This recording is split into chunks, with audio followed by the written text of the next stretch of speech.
Hi, I'm Hannah. Thanks for watching. Happy knitting.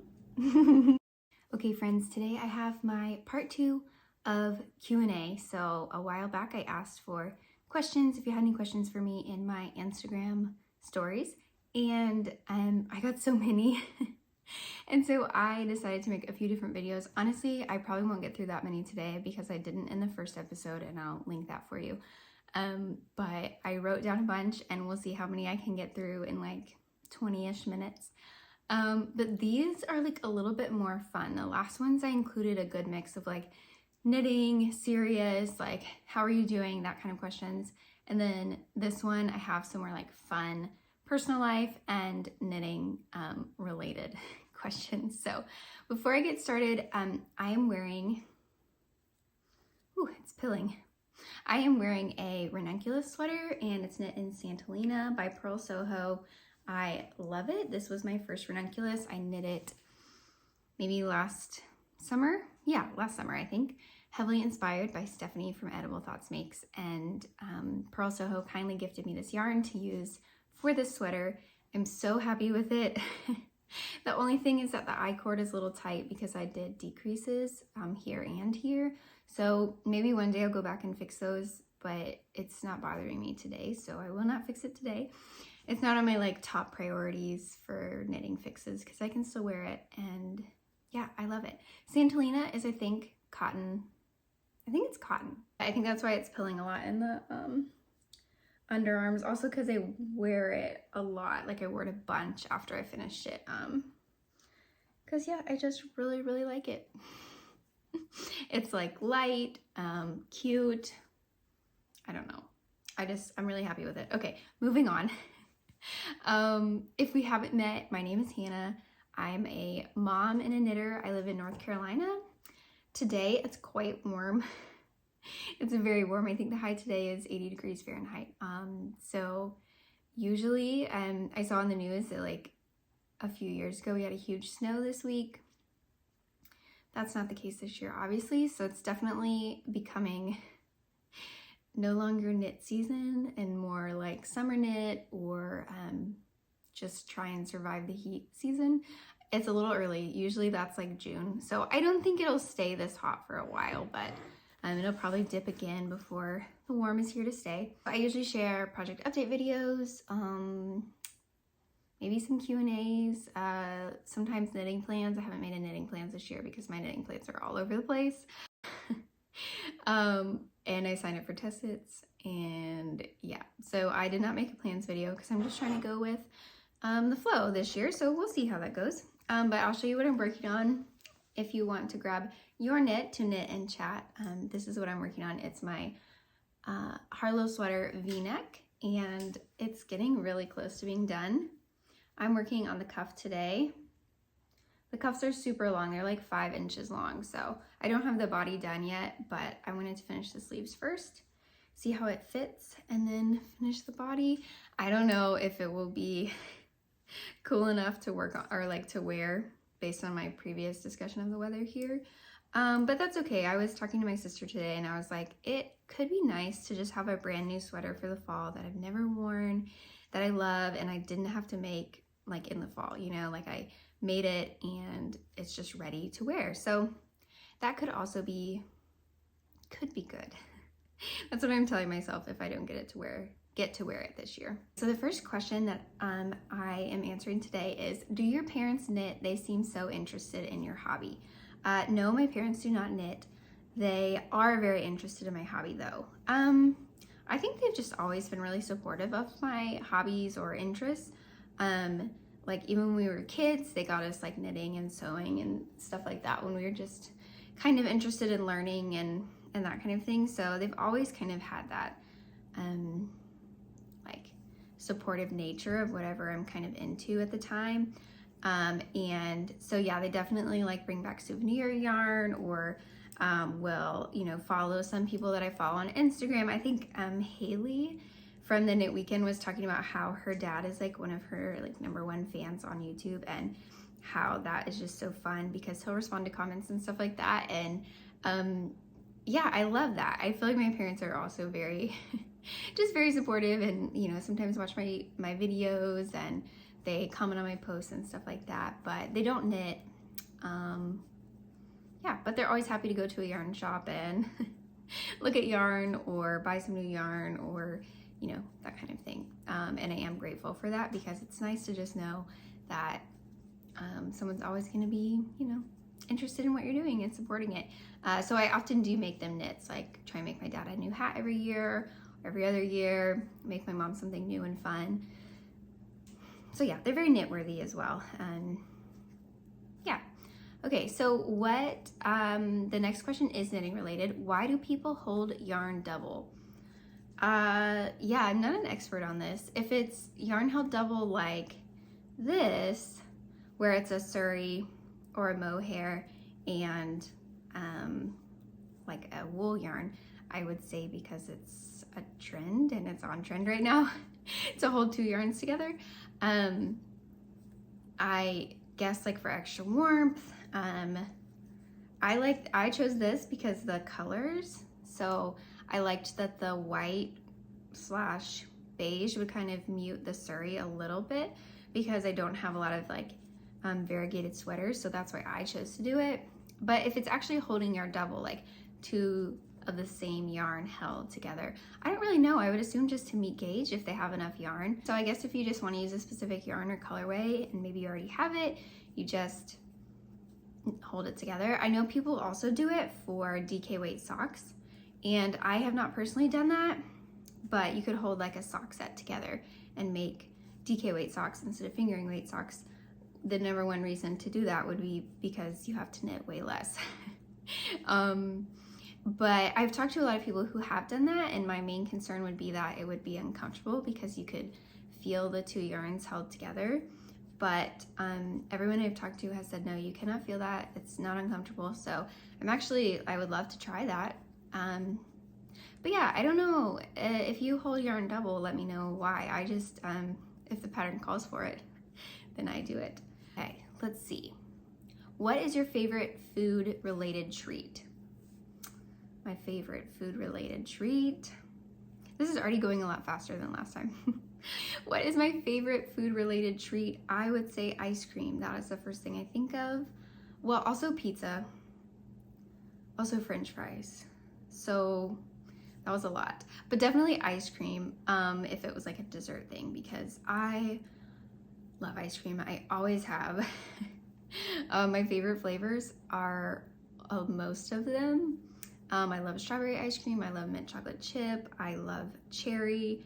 I love cherry vanilla. I love cookies and cream. So yeah, I like a lot of flavors. My yarn's kind of tangled.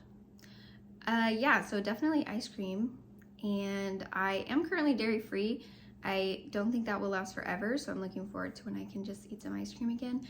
But a lot of places around here have wonderful dairy-free flavors. Yeah, recently we went, when we were traveling to visit family in California, we went to Salt and Straw. And if you're not based in the US, Salt and Straw is a ice cream store, now a chain, I guess, that started in Portland, Oregon. And they are known for their very unique flavors.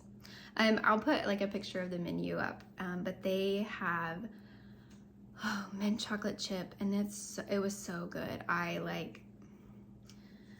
could have eaten there like every day. I did not. I only had it once, but man, it was so good. I like looked at getting it shipped to my house, but you have to buy like 8 or something. So yeah, I wasn't gonna do that because that would take me a long time to eat them. But also like really good pizza. I like the like Neapolitan style pizza. That is a treat to me. With like the wood fired, where it takes like 3 minutes to cook, you know. I really like that. And then last, French fries. Yeah, I just really like French fries.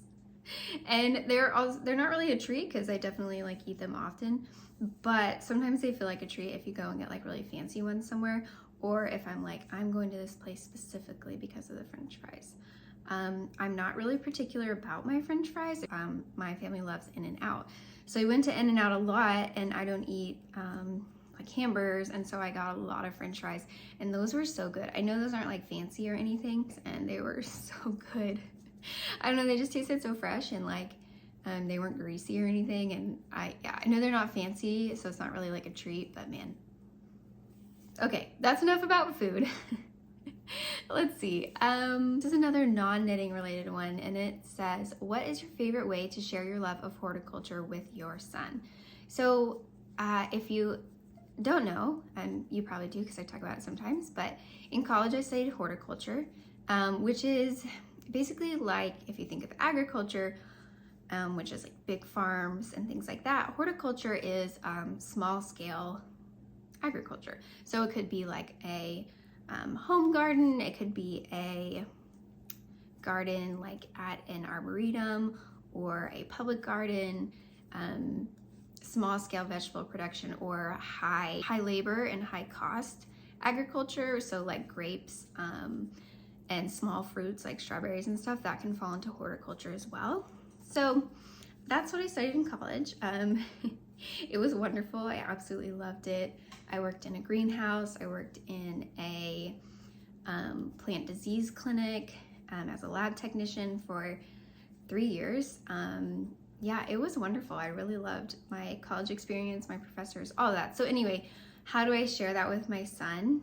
The number one way is just getting outside and talking about different plants. So I will often tell him the names of things. I took a lot of plant ID, and I remembered like 2% of it, but that was still a lot because I took a lot of plant ID classes, like plant identification. And so just talking to him about like what each thing is that we see outside. So I'm also studying for my environmental educator certification, and in children, this is just a fun tidbit, but non-knitting related, Hannah rant. So a lot of children right now have what's called ecophobia, because a lot of messaging that kids receive is related to natural disasters, or kind of like save the planet, but in a negative way, like the planet is ending and we need to save it. And that actually causes a dissociation between children and the environment because it gives them a lot of negative feelings. So in the North Carolina Environmental Educators Program, one of the goals is to promote bio or ecophilia, which means just a love and enjoyment of the outdoors and the ecosystems that we live in. And so starting kids off young with positive experiences in the outdoors can actually combat that ecophobia that like will be exposed. They will be exposed to those negative things because those are all true things, but when you expose like children to them at a young age, it can be really difficult for them to cope with that. And so having these positive experiences at a young age can build their love and desire to be out in the world and to take care of it. So that is what I'm trying to do with my son, is just build positive experiences in the outdoors. That was a lot. It's just something that I'm passionate about, and we actually have a lot of really great gardens and programs. So if you're a local friend, there's the J.C. Ralston Arboretum, Duke Gardens, there's an Arboretum in Chapel Hill. We have just a lot of nature play groups, nature preschools, lots of good stuff here in terms of horticulture, environmental education. Yeah. Anyway, okay, back to knitting. This question says, might have missed it, but will you show your yarn pantry / talk about how you keep inventory? I have done a yarn pantry like review / reveal. It was like 2 years ago, I think, when I hit 1,000 subscribers maybe. And so I can link that for you, but it's a little bit outdated because I have used up a lot of yarn since then. After I made that, I realized I had so much yarn, I did not need to buy more yarn. And I knit with a lot of it, and now I'm kind of back to buying more yarn, but just trying to be mindful of what I bring in because I still have a lot. But I don't have a lot of like sweaters quantities. I have a lot of like one-off skeins or scraps now, as I've tried to use them. So I don't actually have a way that I inventory my yarn. I have like a spreadsheet that someone posted about that they were using, and so I have definitely like thought about putting my yarn in there, but I don't track it on Ravelry. I don't track it in a spreadsheet or anything. I had one in the past, but I'm not good at updating it. So how do you track your yarn? Do you track your yarn? And what is a good way to do that? I feel like I might like to just do something simple like on Google Sheets so that I can add in my own categories. So this is a really good question. Maybe we need an updated yarn pantry tour. It's kind of a mess right now. I think I shared this in the video, but in our basement we have a very large closet, and I have turned it into my craft closet. That's what it's called.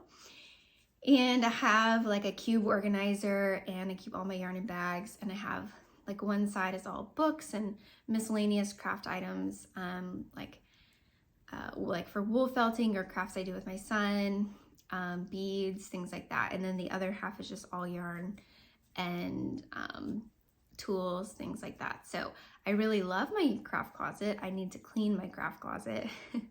It has like various stuff like party bags and things like that as well. So it's a little bit of storage for other things, but I am very lucky to have like a whole space where just my yarn lives.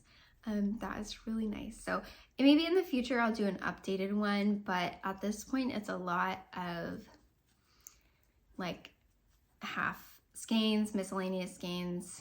Like I have like 6 just like 3/4 worth knitting for olive merino skeins or balls that I need to use for something, but I don't know what.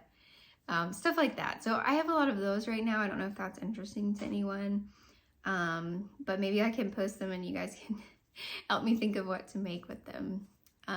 Okay, let's see. Do you have any hidden talents? Well, previously I would say knitting would be my hidden talent. So if I was talking to you and you weren't a knitter, I would say knitting, but I think you probably are a knitter or a fiber artist in some way. So not knitting. This is hard for me. One thing I really like to do is I really like to help people like plan itineraries or trips that they might go on. In general, this is just like myself or my family. But if I see someone posting about they're going somewhere, I always offer like, hey, I've been there and I have a pretty detailed itinerary if you'd like to look at it. Oh, I have quite a few for you. Actually, I have a 3-day itinerary with maps. So would you like that? But I really like to get on and research like, top coffee shops, and I'll read through and I look at all the reviews on Google and I save them, on a Google map and save all the experiences and like local tours or local baking experiences, cooking experiences, and then I will save them all into Google Maps, and then I'll sort of consolidate like, okay, here's some in this location, then some here and some here, and I'll put the days together based on, what's on the same transit line or what can you get to in the same area, day trips and what to do there. So I really enjoy that. That's kind of a hidden, I don't know that I would say talent, but a hidden thing I really enjoy. And I'm always like asking my sister, I'm like, do you guys want to go anywhere? Can I make any plans for you? Make an itinerary for you? Find you some hotels? Find you the best coffee shops or ice cream? And also the best knitting shops in the area. That's always going on the list as well. If you have a hidden talent, please tell me. I love to hear about other people's and things that are interesting to me, but I don't think that I personally have a lot. Hello? Hello? You want to come down? Yeah. I'm downstairs. Okay. Okay. I'm done with my sleep. You're done with your sleep? Yeah. Okay, sweetie. Okay, and then the last question is, what Taylor Swift era are you? I know that Taylor is controversial, so I saved this question for last. Some people are probably tired of hearing about her. I, however, am not like, scanning the news to learn more, but I do like her. I always have. I did not attend the Eras tour, but it would have been cool. I went to a Taylor Swift concert probably when I was 10, 12, maybe. It was the Speak Now tour, and they came to Raleigh. Taylor came to Raleigh, and it was incredible. Even then, so long ago, that was forever ago. But yeah, I think I started listening to Taylor Swift like when her first album came out, because at the time she was branded as like wholesome country, 15, 16-year-old. Thanks for putting those back in. And so we definitely... I was just seeing them. You were just looking at them. So we definitely, my sister and I, listened to a ton of Taylor Swift. I remember like putting the Taylor Swift CD in. My sister had a red truck that she drove in high school, and so just riding around with her and rolling the windows down and listening to, I think that was Red that we listened to when she was driving first. So anyway, lots of fun memories associated with Taylor Swift. I did take a Taylor Swift Eras quiz. If you have a good one, let me know. I took one and it gave me like midnights, and I don't think that I'm really a midnights girl. I'm definitely, I think, well, when Folklore came out, I love Folklore. I could listen to every song on there like a bunch of times. So I don't know that that's my era. Maybe it is. Like that's my vibes in life is Folklore. I don't know, but I definitely really like it. I have to say, I think Red was really like, I don't know. Red was really, really good. And I felt like it was formative for me, like being a almost teenager, like just life, listening to the songs and all of that. So Where are the pennies? I like your smashed pennies. So I could talk about this for a long time. I don't know that I have like an eras right now. What era am I? I would like to know. But yeah, like I said, I took a quiz and I just didn't really feel like, I like Midnight's fine. I like half the songs, but I don't know that it's my era. Anyway, happy knitting, and I hope you have a lovely weekend.